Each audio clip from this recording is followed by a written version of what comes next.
Hi star friends and creatives. I assume you clicked on this video because you want to hear about my take on the fashion industry and how it touches everything. But I have a lot to do today and I've been postponing making this video for probably a week and a half now. I was trying to post bi-weekly long forms, but I'm new to this, so cut me some slack. Anyways, this is a rant on how the fashion industry touches everything, plus some of my experience with the industry. Point blank period. Also, if you see me like gathering by hand and you're like, Illy, why are you wasting so much time gathering by hand? Don't you have a gathering foot on your sewing machine? I do, but I'm really trying to control how much is actually being gathered. I'm a little specific about my gathering. Okay, first, I chose fashion because I get really bored of doing the same thing over and over again. And the fashion industry, fashion alone, just really touches everything. When I don't feel like sewing, I can draw. When I don't feel like drawing traditionally, I can learn digital art. When I don't feel like looking at a screen, I can do crafts. And it's all a part of fashion. Making clothes, making costumes, making accessories. It's all under the fashion industry and it all kind of works together. And so you really just can't get bored. There's always something new to learn. There's always a new way to expand yourself. And it keeps me entertained pretty easily. What a lot of people don't expect when they go into studying fashion, like say you go to fashion school, is how much of many subjects you'll have to be okay with learning. I remember when I was in high school and I was telling my teachers, oh, I'm gonna go to school for fashion design.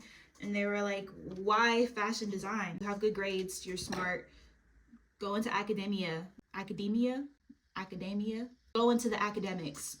I don't sound very smart, but I guess I was smarter when I was in high school. I also wanted to choose something that I knew people needed. At the end of the day, the majority are not nudists. We all wear clothes. Actually, if you leave the house without wearing clothes, in most places you will get arrested. It's a necessary thing. And I think that's why a lot of artists choose the fashion industry too, because they know they can express themselves artistically while still sticking to maybe capitalistic standards of needing to make money. Even though artists who paint and sculpt and do that can still make money, I don't believe in the starving artist trope. I don't believe in that personally. As for a lot of people, apparel feels safer.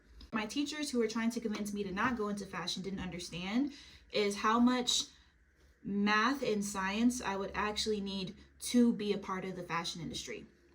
When you think of sewing, there are people who are so talented they inherently know the shapes and the measurements. I can be that person sometimes, not really all the time. Sewing requires a lot of understanding of fractions and decimals and measuring. And that can mess a lot of people up. Like you might even double check and still realize you did something wrong, you did math wrong. If you're younger and you haven't experienced the industry at all, you might be asking, Illy, what the heck are you talking about math? I want to make cute outfits. Yeah, you could make cute outfits and avoid math. That's true. But if you're trying to make apparel, you're going to need to get good at adding, subtracting, multiplying, and dividing fractions and decimals, converting fractions and decimals, and understanding percentages. In the beginning, like say you're just sewing a pattern, you'll need to understand fractions because all your patterns will have something called seam allowance. Seam allowance is basically the amount of space you give yourself to sew when sewing pieces together. So the amount of space off the edge. You might have your measurements, but if you don't add seam allowance, your garment will come out too small. Tip for seam allowance is if it's a regular seam, you should probably do 1/2 inch. But if it's a seam at the neckline or facing, I need to blow my nose.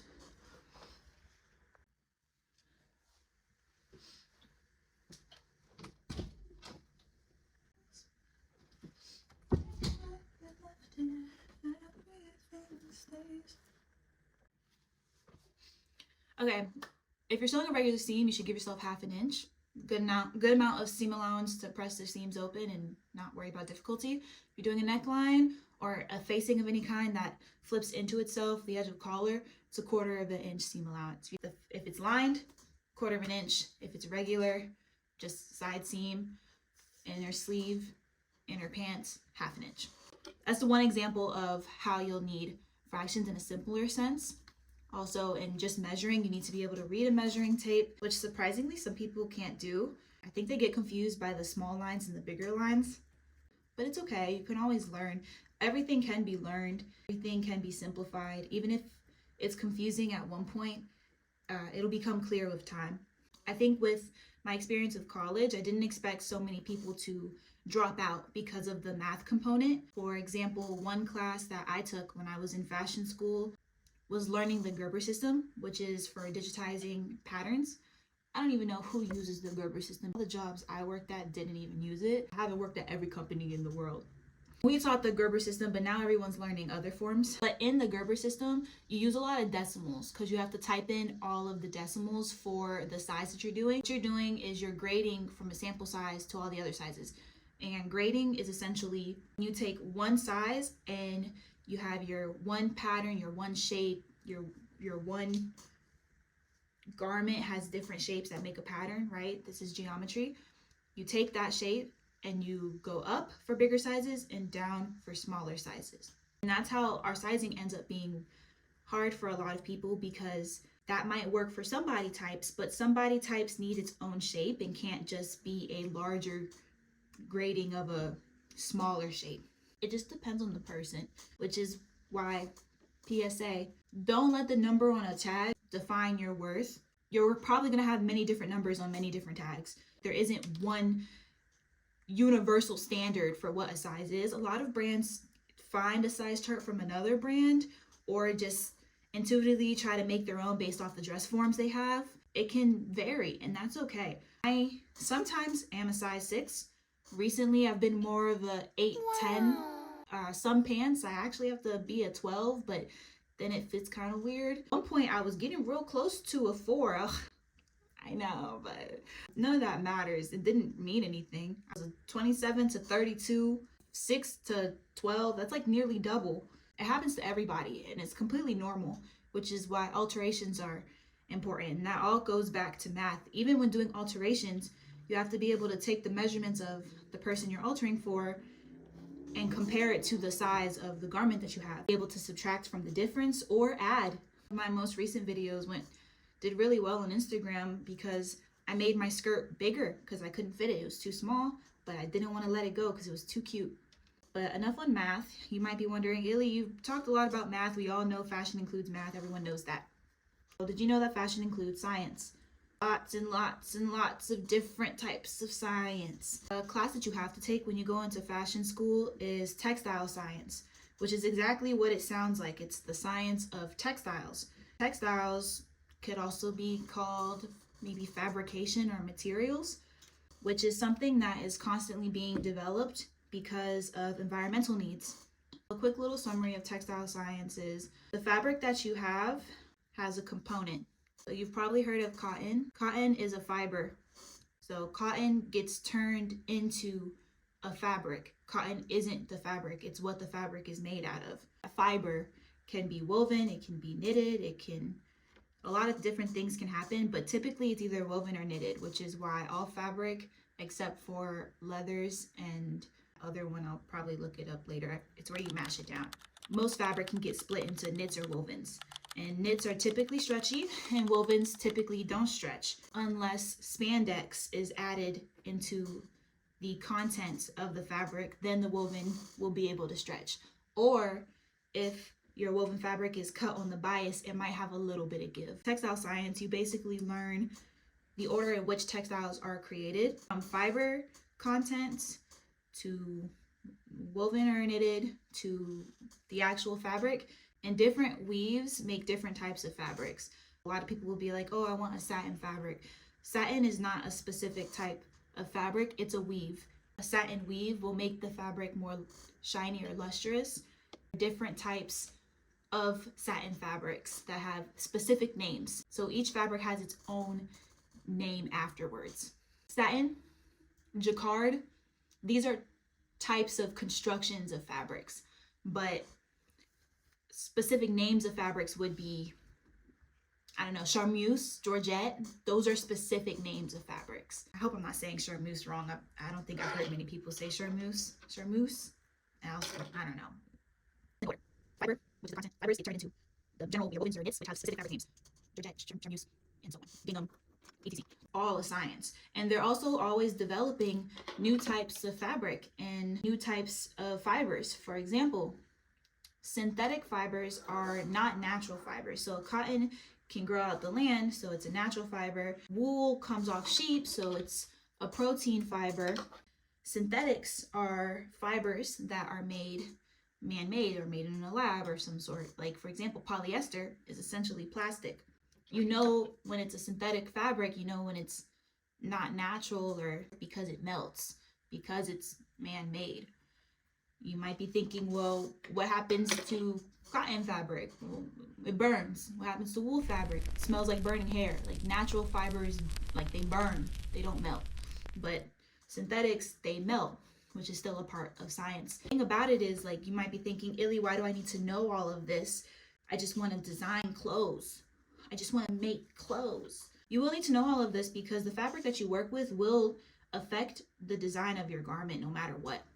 Been slouching this whole time, sorry guys. Choose the wrong fabric, your design will turn out wrong or different, or just not what you expected. It's important to understand the fabric that you're working with if you actually want to successfully make a garment. And I don't know, for me, that was one of the more challenging parts, because I may know I want a knit or a woven, but even just knowing, like, oh, I want something with stretch, or I don't want something with stretch, or I want something with slight stretch, it's not enough sometimes. Is your fabric heavy? Is it going to be weighed down? Do you need something lightweight? Is it bulky? Or do you want it to drape well?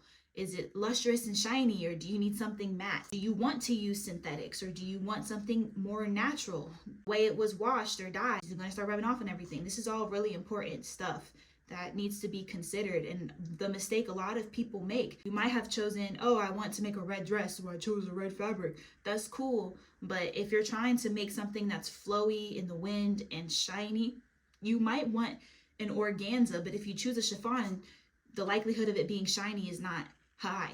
Or you might choose a satin, but it's not light enough. The satin's too heavy, so even if it flows a little bit, it might not pick up when the wind hits it the way you want it to, especially if it's heavier. Even with like knit fabrics, you want something cinch into the body, but it's completely sheer. You didn't get a lining that was also a knit, or you didn't get the correct lining at all that matched the skin tone, and now everyone's junk is showing. And some people might like to show the junk. If that's the intention, then great. But if that's not the intention, then it kind of sucks, right? Sometimes if you're making a costume, what happens for me is I'll look at these animations or these cartoons or these characters, and I'm like, these character designers did not account for garment construction, because how the heck did this character get into this garment? Which goes into the next part of how the fashion industry touches everything. Social. Everyone knows fashion is social and political. It's an expression of oneself and one's alliances. That's why we buy t-shirts for our favorite fandoms, to basically show, hey, we like this art form.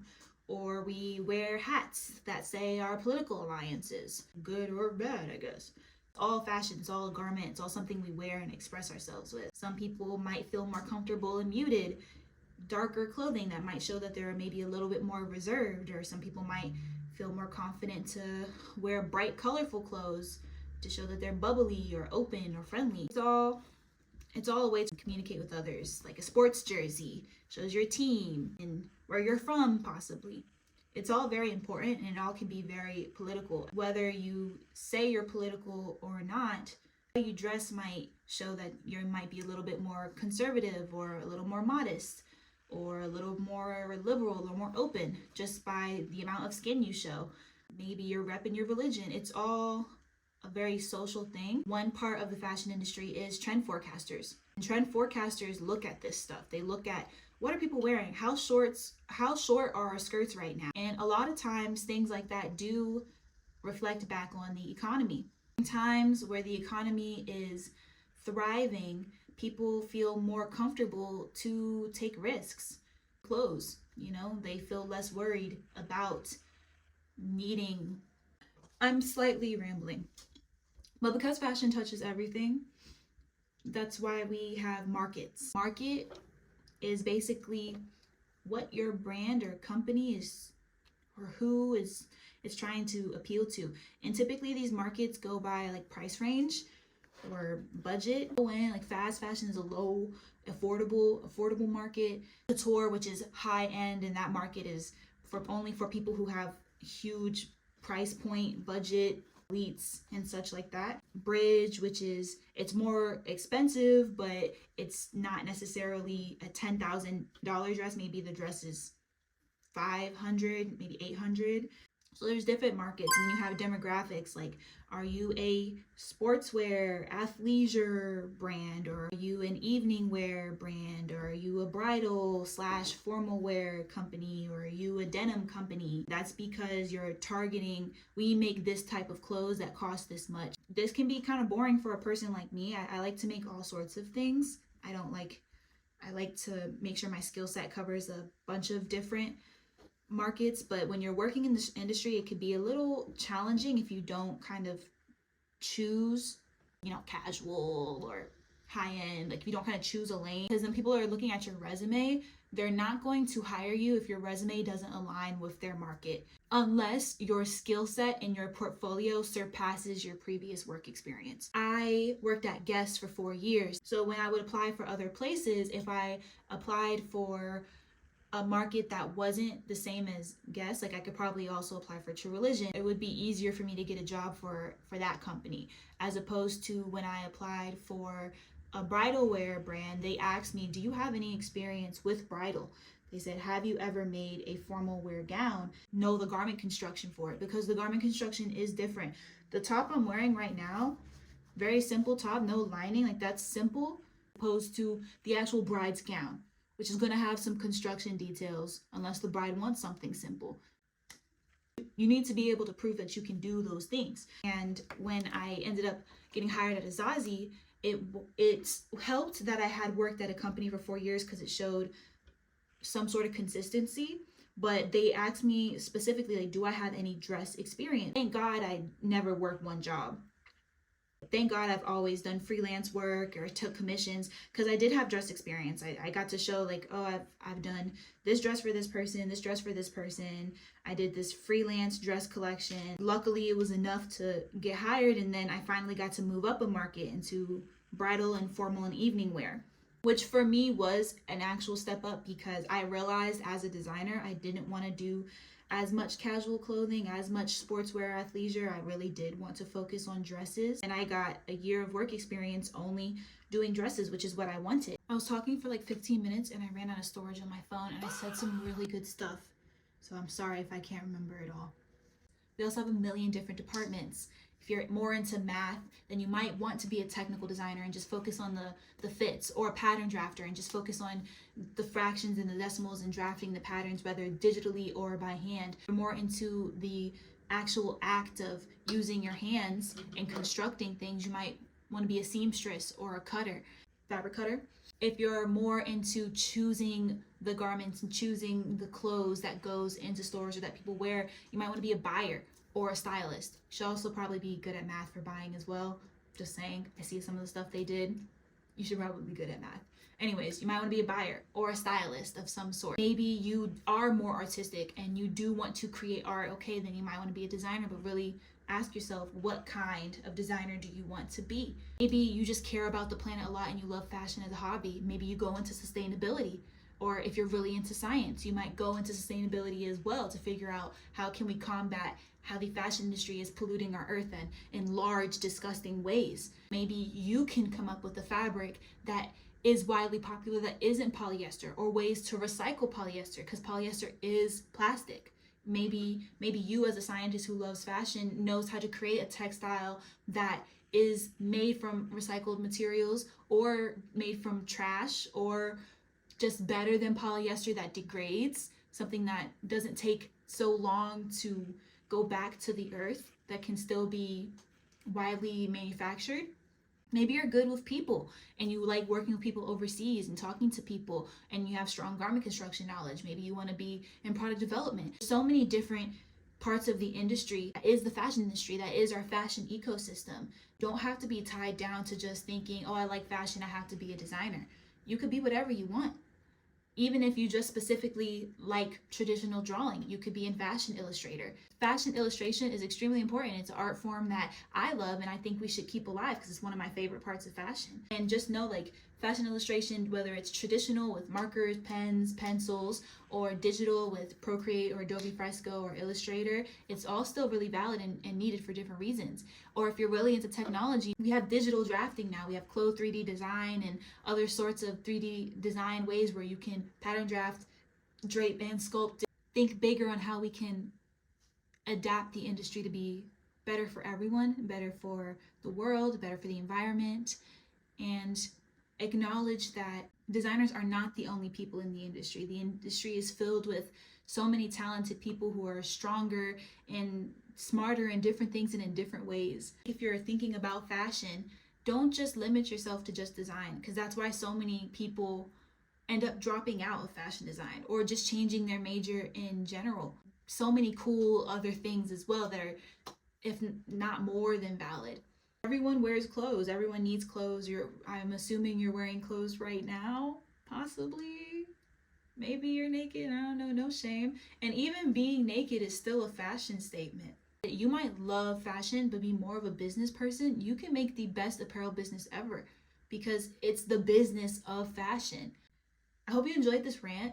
I hope you feel creative. I hope you feel ready to do art, whether it's fashion or costuming, traditional or digital, art of clothes or art of things that aren't clothes. I hope you feel creative to problem solve, to build and make, whether it's with your hands, with your brain, or with your words. Your art is worth it, no matter who you are or what you're doing. It's all a part of the journey. It's all a part of the process. And whatever you feel compelled to create, you should create it. Now, I'm rooting for you, star friends and creatives. Love you all so much. Thank you for listening to my rant. Also, let me know if you have any questions. I've been in the industry for about 7-ish years, sewing for roughly 9 or 10-ish years. And I don't know everything, but we can learn together.